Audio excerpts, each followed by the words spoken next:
How to transfer money from Chase account to Cash App. Hello everyone, welcome back to our channel, and in this video I'm going to show you how you will be able to transfer money from Chase account to Cash App. So first of all you have to do is just simply open your Cash App account, and after that just simply click on the profile section from the top right corner of your mobile screen, and from there just simply scroll down, and under the accounts and settings option you will be able to see the option called linked banks.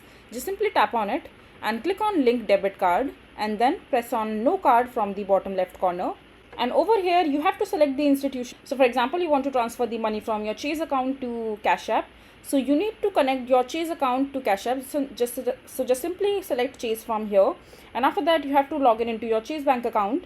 Just simply click on login, and after that you will be redirected to the web page where you have to enter your Chase account credentials in order to log in and successfully connect both your Cash App account as well as your Chase account. And after that, once both these accounts are connected successfully, you will be able to transfer the money quite easily. So this is basically how you will be able to transfer money from Chase account to Cash App. I hope you find this video to be helpful.